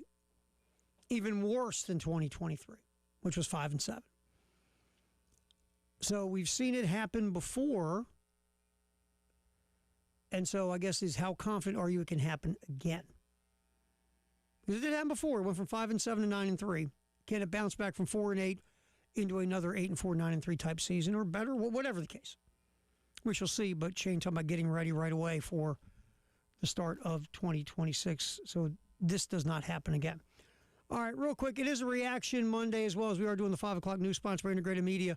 But we want to take a sec, hit the AAA Heating and Air hotline, and get to our buddy Ernest. Ernest, thanks for your patience and hanging on. You're on the post-game show on the game. How you doing, pal? Hey, Ernest. Terry, you got me? I got you, my man. Hey, Terry, it's John. Oh, it's John. Hey, John, I got you. I lost Ernest, I got you. I got John. Hey, John, how you doing? Well, like John Pacenda said about the 72 Jet season, the best thing you can say about the 2025 South Carolina football season is that it's over. That game kind of just sums up the season in general, I guess. It was a very, poor showing offensively, except for the exception of 2 explosive plays. It was hard for us to move the ball. We never got in a rhythm. Play calling was not the best I've ever seen, certainly not the worst that we saw this year, but nevertheless, it was just a game where once you got to the fourth quarter, you just did not feel like there was going to be that up. You just did not feel like it was going to happen. And this team this season has, I guess from the player standpoint, has it didn't have that clutch gene that it had a year ago. And that's been one of the most disappointing things about this season is just the to be able to close games out, the failure to be able to come back from a close deficit. But right now, the biggest thing is making sure that you retain your most important players from this season, get recruits that are committed, see if you can flip a recruit or two, hit the portal hard with the offensive line, because that is the most distressing position as it has been, it seems like, for the last 20 years here. But I think also, and as we all know, the most important thing right now is nail it with this offensive coordinator hire. There are a plethora of good candidates out there. They don't have to be the best candidates in the world. One name that pops to mind is John David Beck over at East Carolina, Jonathan Brewer up at Duke. Don't know the name of the offensive coordinator at Old Dominion, but I know he's in play for this thing. Like you said, you don't necessarily need to do the thing lightning quick, but you want to get it done in a reasonable amount of time, but you want to get it done correctly, because if you do that, I think you're looking at a vastly improved season next year as long as all the other pieces fall in place. No, I'm with you, John. If you look, the defense has been good enough. The special teams have been good enough. The thing that has cratered this football team has been the offense. And if you can get that right, to go with all the positives you have, then your hope turns back around, correct? Absolutely. I think the thing to do, like we talked about all year, get away from this pro-style thing. Find an offense that will spread the defenses out and allow Lenoris to have more targets available to him, but mostly get that offensive line fixed first, because if he doesn't have time in the pocket, as we saw this year, 5 sacks the other day, that's just to what it's been all season, and the offensive line has got to get fixed. Absolutely. John, we always appreciate you, my friend. Thanks a lot, pal. Every Monday all year. Thank you, John. All right, we'll get back to you on the Firehouse sub-text line and the AAA Heating and Air hotline, 803-404-6100 on a Reaction Monday. Real quick, though, back to some of the headlines. College football filled with headlines. Obviously, the Lane Kiffin situation has happened. Marty Smith, God love Marty Smith. I mean, the dude was like, sleeping on the cement in front of the football complex at Ole Miss. He had to chase Lane Kiffin down. It was almost like a Dukes of Hazzard chase or something from Fast and the Furious. Marty Smith catches up with Lane Kiffin and got a little interview with Kiffin. And here is what Lane Kiffin said to Marty Smith about why this decision took so long. It was really difficult. This has been a really special place. 6 years here. I know that there's a lot of feelings and emotions right now around. I hope when they settle down that there's an appreciation about what we were able to do here and having the best run that's ever been done in the history of the school, and brought some exciting times. So I'm so appreciative to the people of Oxford and the relationships that I developed here. And when I spoke at my dad's funeral, he moved 17 times. And I realized when all the people, I got all the letters, calls, people showed up from around all those different spots, NC State, all the different spots he coached. And they said he was able to impact them and how much that meant to them. And so I've really strived since that day to really try to impact people and help people through life, through my journey. So just prayed a lot and made a family decision and, hopefully get a chance to go, impact a whole new set of people. There, again, Lane Kiffin talking with Marty Smith almost before he jumped on the plane to Baton Rouge. Obviously, Kiffin's going to get paid a ton. The word is $13.2 million a year. I believe it's for 7 years. He will be sitting, before it's all said and done, it looks like he will be, if you go by yearly, and the reports we're getting, with the second highest paid coach in college football. Somewhere of that nature will Lane Kiffin be. And again, look, market's market, man. It just is. Does Lane Kiffin deserve to be the second highest paid coach in college football? Of course not. No. Never won a national championship, never played for a conference championship. Not at all. $13 million annually because, again, market and leverage count. It just does. And if it is $13 million annually, it will be second behind Kirby Smart. ahead of Ryan Day, who's won a national championship, ahead of Dabo, who's got multiple.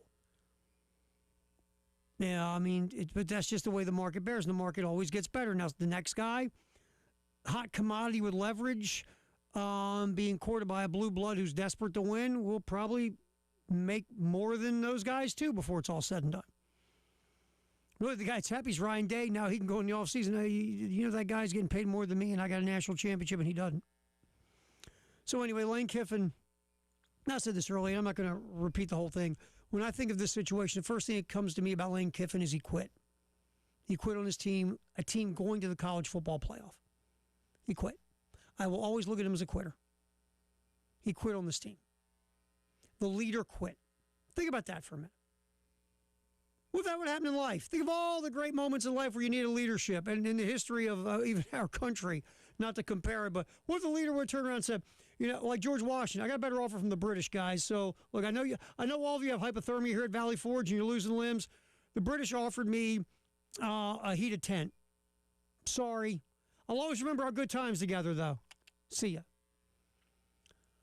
And I know I'm just playing there, but I mean, it's just the idea that, you know, if a player would have done this, oh my God, right?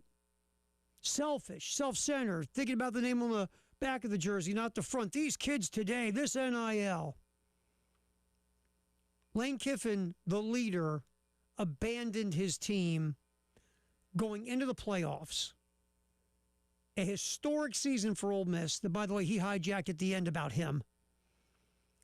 And he takes off and leaves them high and dry for his ego. Now, is LSU in theory a better job? Yeah. More resources, you know, more fertile recruiting ground? Sure it is.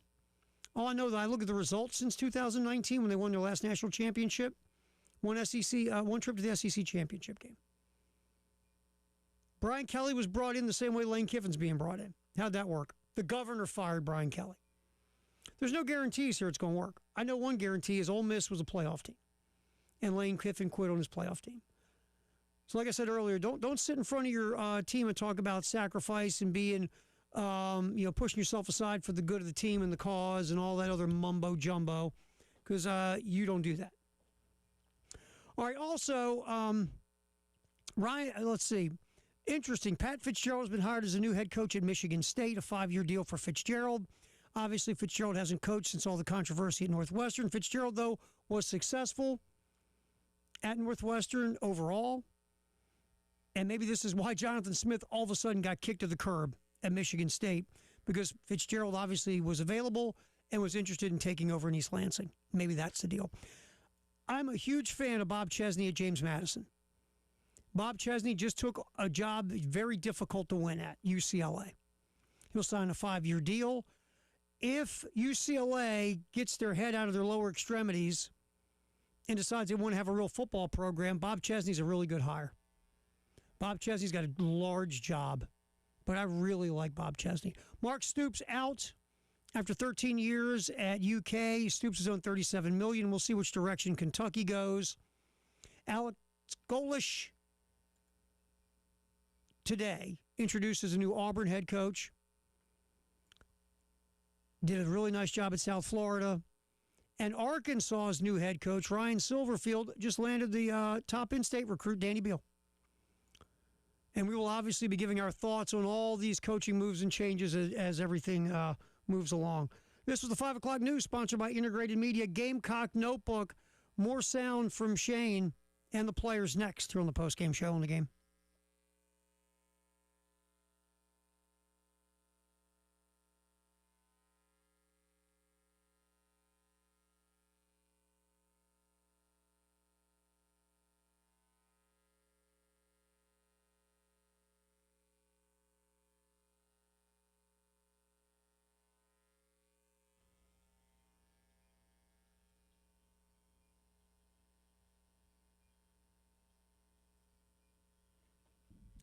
Quick check on the traffic. We have a few accidents. Forest Drive at Highway 12. Also, Gadsden Street near Laurel in downtown Columbia. Leesburg Road at Fairmount Drive. Sunset Boulevard at Hope Ferry Road. And US 21 near Blythewood Road.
Get the Gamecock notebook going, and then we'll get back to you on a Reaction Monday at 803-404-6100. So hang in there.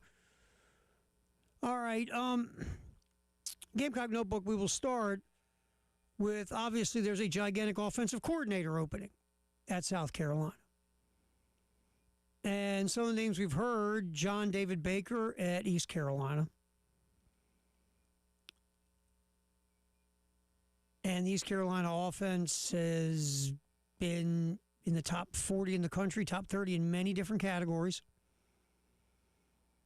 A guy with experience, obviously, being an OC, group of 5, but still an OC, worked with Lane Kiffin, been a play caller, was up for the Broyles Award 2 years ago. He kind of runs, just kind of reading over his background and what he does. Came in from an air raid background, spent 3 years with Lane. So he has been in the SEC. Like I said, worked with Lane Kiffin at Ole Miss, but has only coordinated really on a group of 5 level. Jonathan Brewer at Duke. I mean, what Jonathan Brewer's done with 2 different style of quarterbacks, pretty impressive. Well, I should say, no.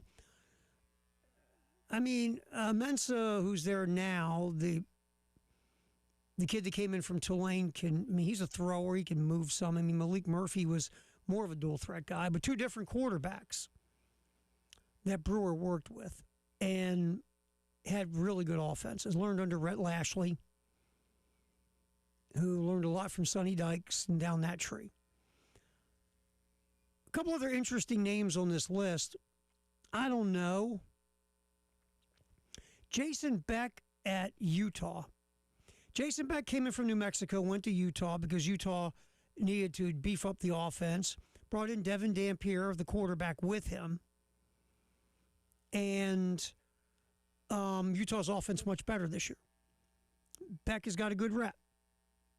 Would he leave Utah to come to South Carolina? I don't know. Cade Bell's another interesting name, the Pitt OC. His name has been thrown out there. Pitt's offense has been humming. They've had a freshman quarterback this year. Also, Cade Bell was at Valdosta State, Western Carolina, and the FCS. Had some seriously good results there as well. Kevin Decker from Old Dominion's name has popped up a ton. Decker adds some of that Art Browse kind of bear raid style. Got the offense rolling, averaging over 30 points a game. Also had a Fordham attack that almost averaged 50 points a game. His thing, he doesn't have a whole lot of power conference seasoning at all. So we'll see what that means. Another couple names really quick. Buster Faulkner, who's done a phenomenal job at Georgia Tech as the offensive coordinator. Tim Cramsey at Memphis, especially with, and I've got to see, did he go? I do not know if he moved on with Ryan Silverfield or what the deal is with Cramsey at Memphis, so I'm going to look that up. But his name was out there early as well. So, I don't know. But his name was out there early in this whole process. So that's some of the guys. I mean, it feels like if you talk to people, John David Baker at East Carolina, also Kevin Decker at Old Dominion, and Jonathan Brewer at Duke have popped up the most. So we'll see where it goes. But that's kind of where the whole OC thing is. Shane Beamer had 4 to 5 interviews he's been doing, got right to it aggressively. Could be doing one right now for all I know. So like I've said before, the speed of this is not what matters. It's getting it right. And you got to get it right.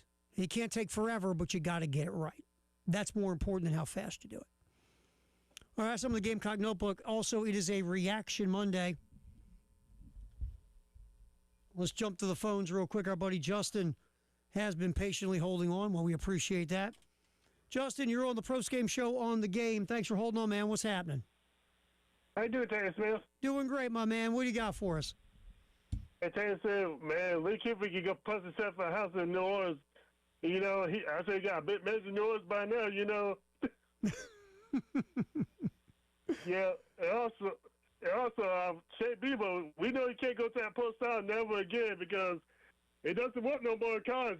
it doesn't more NFL. You need to do something different because you got to change your scheme a little bit, you know. Mm-hmm. That way you can be up with these big boys in the SC League, you know, because the first one, you got to get the wide office coordinator, and you got to balance the offense so make you beat the teams you're supposed to beat, you know, not lose to them, and don't get out coached, you know. No, you're right, Justin. I'm with you, and I appreciate your call, my man.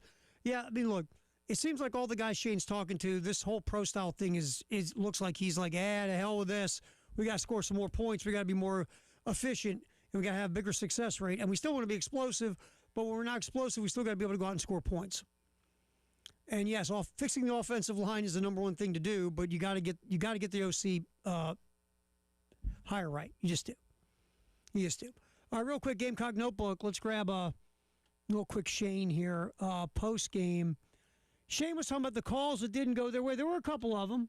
Again, is that why you lost? No, but they didn't help your cause. Here's Shane talking about a couple of the tough calls that went against South Carolina Saturday. The one they had. Yeah, the first interception. Yeah, he some tough calls out there today. Whew. They told me on that one was that the ball hit the ground, but they said it can hit the ground as long as he maintains control. Because I asked him point blank, I said the ball hit the ground, and he said it doesn't matter. He maintained control through the catch. Then the penalty that Mo Brown got on the punt. I thought that was did he get a piece of it at all, or was it? Looked like it. I mean, it's the disappointing play in a lot of ways, but they said he didn't get a piece of it. I mean, the disappointing play in a lot of ways, but. They said he didn't get a piece of it. It's one of those. It's kind of synopsis of our season. Hale should have been a block punt for a touchdown. I mean, it happened just the way we wanted it to. He's back there. They didn't block him, or he beat the shield versus the rugby protection, which was the plan all along, and got exactly what we want. But this thing is a game of inches, and clearly we were an inch off on that one from blocking a punt and changing the game. They told me, I mean, when I saw it happen, I mean, first of all, I'm saying, how did we not block that punt? Second of all, I just assumed it would be a 5-yard penalty, but he said that because the guy was in the air and we didn't have anywhere to land, or he didn't have anywhere to land, that it was a roughing penalty. But it's tough when you got, 4 guys back there that have a chance to block a punt, and we don't block it and get a roughing out of it. Yeah, I mean, look, like we said earlier, there was 2 calls. It could have gone either way. Neither one went South Carolina's way. Sort of like Shane said, it's microcosm of the season. And do those plays mean South Carolina wins if they get those calls? No. Does it change the tenor and complexion of the game? Possibly. Because remember, on the roughing the punter, if it would have been just a running into the punter, it would have been a 5-yard penalty, and Clemson still would have had to punt unless they would have gone for it on 4th down. Instead, they got the ball back, went down and scored.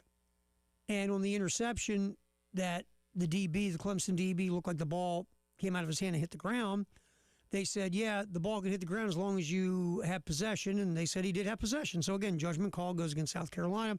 That was South Carolina's in the Clemson red zone with the opportunity to score points, and then that controversial call happens. So you don't get a chance to score. So, yes, those 2 calls, if you get them or maybe get one, does that change things? Could have.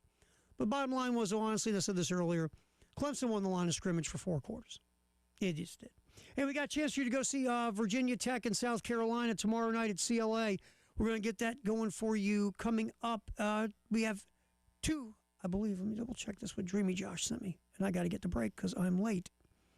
Let me see this. We have 2 pair of tickets to give away. That's coming up next. We'll let you know when to give us a holler right here on the game.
All right, get you caught up on the traffic. Few accidents, a couple in downtown Columbia. Bull Street near Elmwood and also Gadsden near Laurel. Lexington Highway 602 at Highway 6. Also an accident, Maple Road near US 1. And we have our typical road construction that drives us all crazy. Weather tonight, rain will be kicking in later this evening. Go through the overnight, could be heavy at times into the morning. Highs tomorrow in the 40s. Lows dropping, I believe, in the 30s tonight. We'll come back, give you a drive around the SEC, and your chance to win tickets is coming up for tomorrow night. South Carolina-Virginia Tech game. We'll have 2 pair to give away. That is coming up. But next, the drive around the SEC on the game.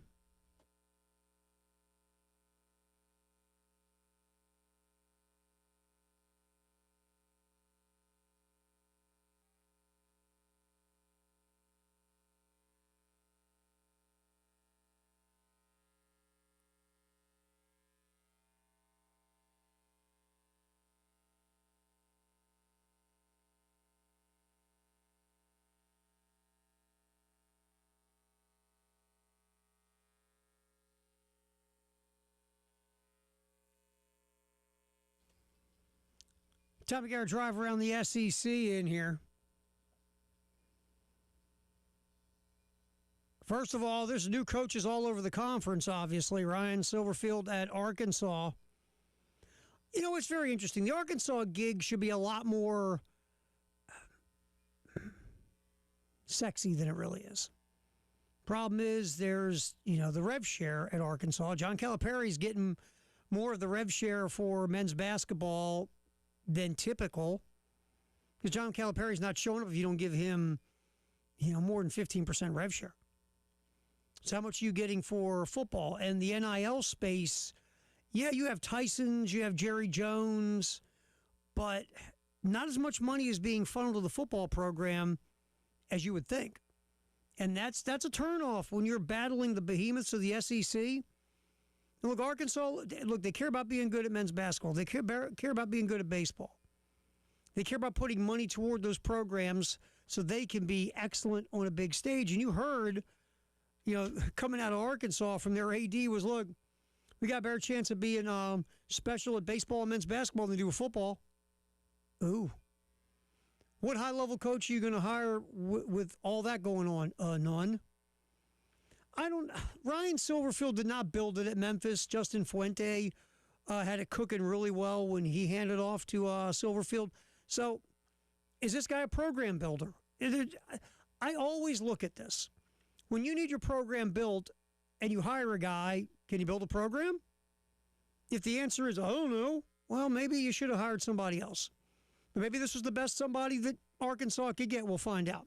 Silverfield, like we said earlier, just bagged the highest rated player in the state of Arkansas. We'll see what happens. Memphis scored a ton of points. Arkansas this year scored a ton of points. Problem is they gave up a ton of points. So we'll see what happens with that hire. Auburn grabs Alex Golish from South Florida. Golish at his press conference said we're going to score a lot of points and be explosive. I mean, what are you going to say? You're going to get up and say we're not going to score many points and get the crap beat out of us. Of course you're going to say all the good things. And I'm one of these guys. I don't care about you winning the press conference. Go win on the field.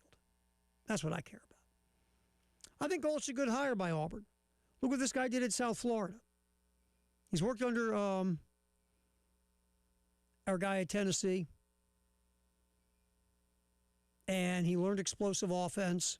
He took it to South Florida. And, kind of tweaked Josh Heupel's offense. And I think Golish is a good hire by Auburn. I do. We'll see if it works, but I like the hire. John Sumrall at Florida, here's my thing. I think John Sumrall is a really good coach. He's proven it at Troy. He proved it at Tulane. But it's more than just being a good coach to win at Florida. We've seen good coaches get eaten alive there. Dan Mullen should still be there, but Dan Mullen made the mistake of saying, you know what, this recruiting stuff, I'll get to it at the end of the year. First of all, Dan, it's not recruiting, it's recruiting. And 2, you're always doing it. But Dan Mullen was successful at Florida. Florida would kill for the success they had under Dan Mullen here lately. Sunbelt Billy wasn't the right personality to be in Gainesville. I don't know if John Sumrall is.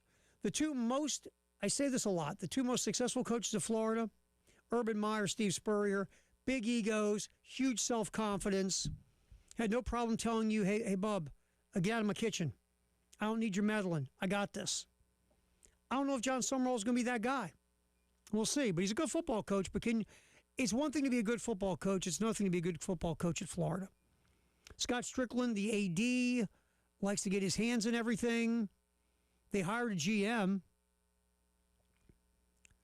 And that was one of the things. There's an article, a great CBS Sports article, a little peek behind the curtain of this whole Lane Kiffin craziness. One of the things that turned off Kiffin about Florida was his conversations with Scott Strickland. And basically, Strickland wasn't down with Kiffin's personality, and Kiffin was not really digging Strickland. And Strickland said, we're going to hire your GM. And Kiffin he didn't like that idea. So we'll see what happens in Florida. Strickland is not doing well with these hires. Well, he had Dan Mullen and then ran off Mullen, hired Sunbelt Billy. That was a disaster. And now he's hired John Summerall, the second straight Group of 5 coach. Again, I like Summerall. We'll see if he can, swim the waters in Florida, in Gainesville, and make them successful. We'll see.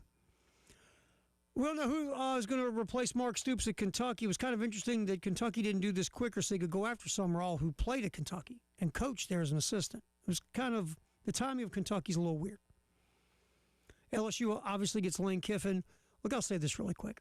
I think Lane Kiffin's a hell of a football coach. Look what he did at Ole Miss. Phenomenal job. But again, Lane Kiffin has never, ever coached a team to a college football playoff. He has never, ever, ever won a conference championship unless he won one at Southern Cal that I'm forgetting. He had one really good year at Southern Cal. I don't think that ended up in a conference championship. If it did, he's gotten one.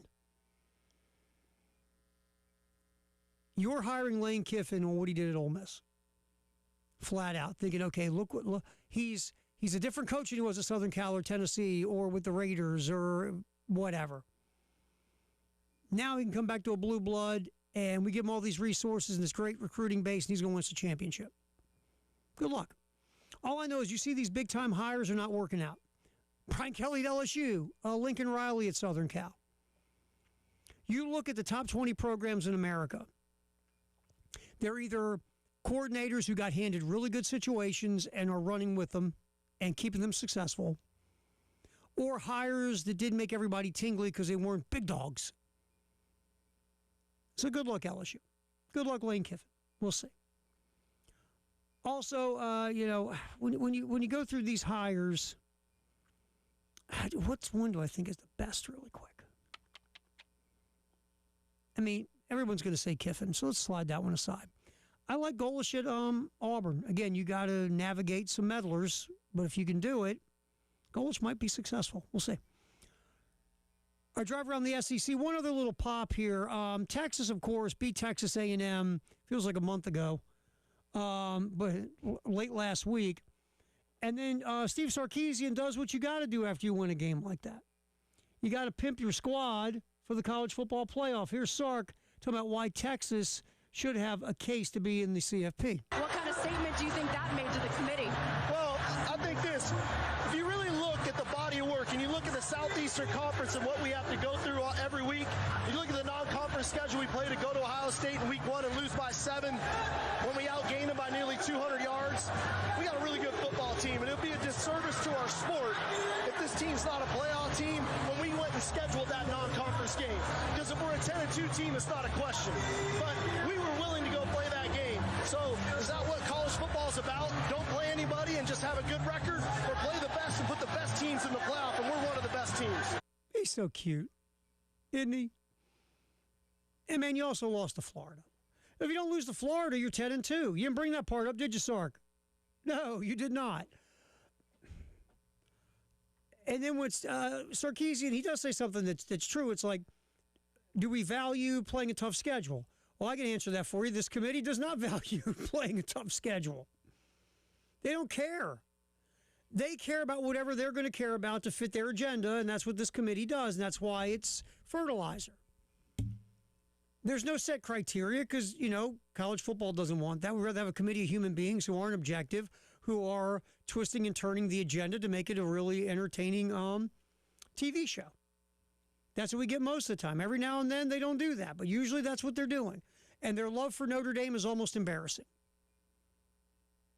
But this is who they are. Their rules are, we make them up as we go. So sorry, man. You three-team Texas is not getting it. But good try. All right, that is your drive around the SEC. Right now, give us a ring, 803-404-6100. You want to go tomorrow night to check out South Carolina, Virginia Tech. We got 2 pair of passes. Give us a ring right now. Again, 803-404-6100. We'll take first 2 callers. They'll be winners right here on the postgame show on the game.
Klubnik claps the hands, sends Randall in motion right side. He's looking in that direction. Got a fade route, wants his back, thrown into coverage, and it's picked off. The Gamecocks get the ball back after the turnover from Jared Brown. And that's Jalen Kilgore. That's his second pick on the season. Turnover to turnover. Boom, let's go, Gamecocks. Yeah, that was a huge play at the time. You know, Jalen Brown had fumbled. Clemson got the ball right around midfield-ish. Went down into Gamecock territory, I believe in the red zone at the time. Cade Klubnik, on the previous play before the pick, had missed a wide-open receiver in the end zone for a touchdown.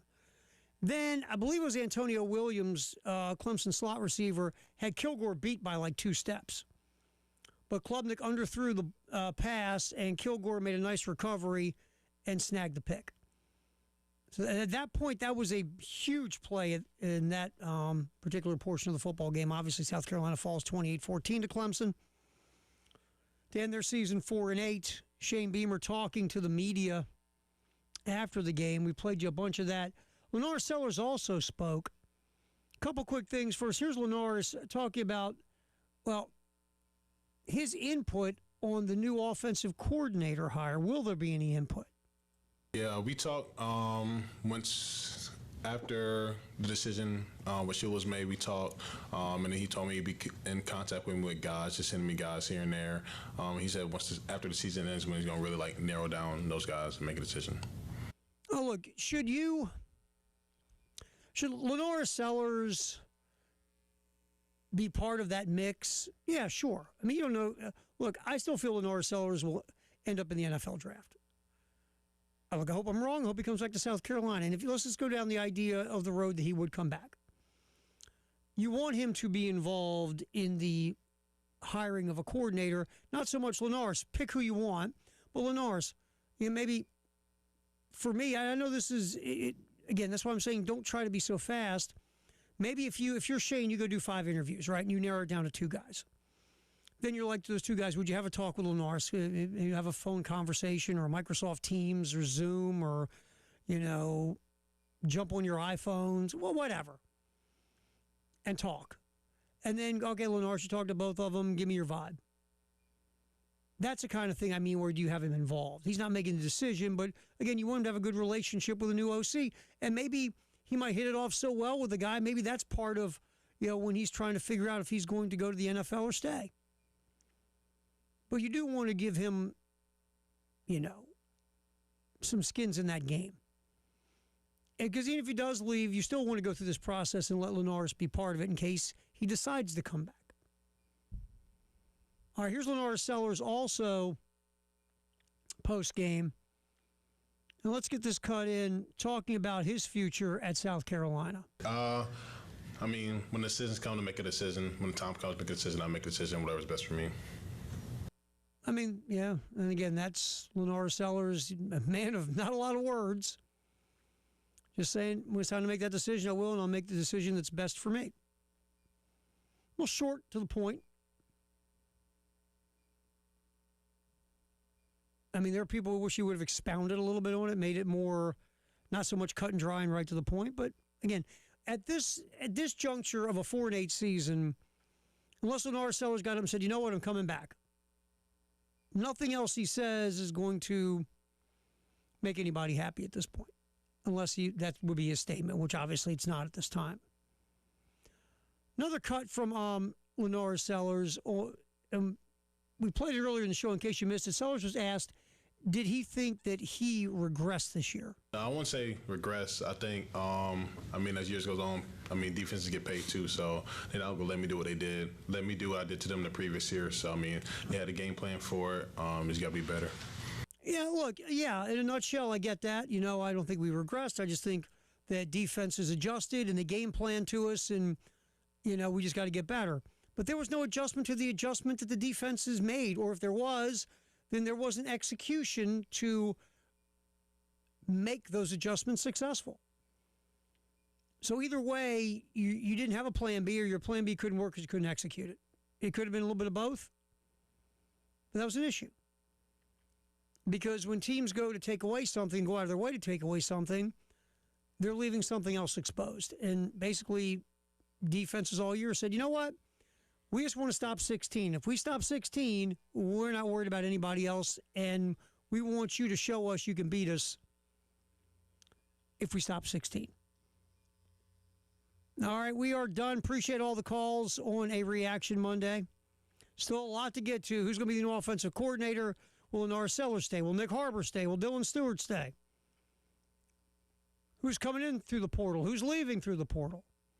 Early signing day is Wednesday. Can South Carolina hold on to their class? All those things we got to get to. We got plenty to yap about here on the Game and the Game Network. Appreciate you hanging out. We will do this again tomorrow at 3. Thanks.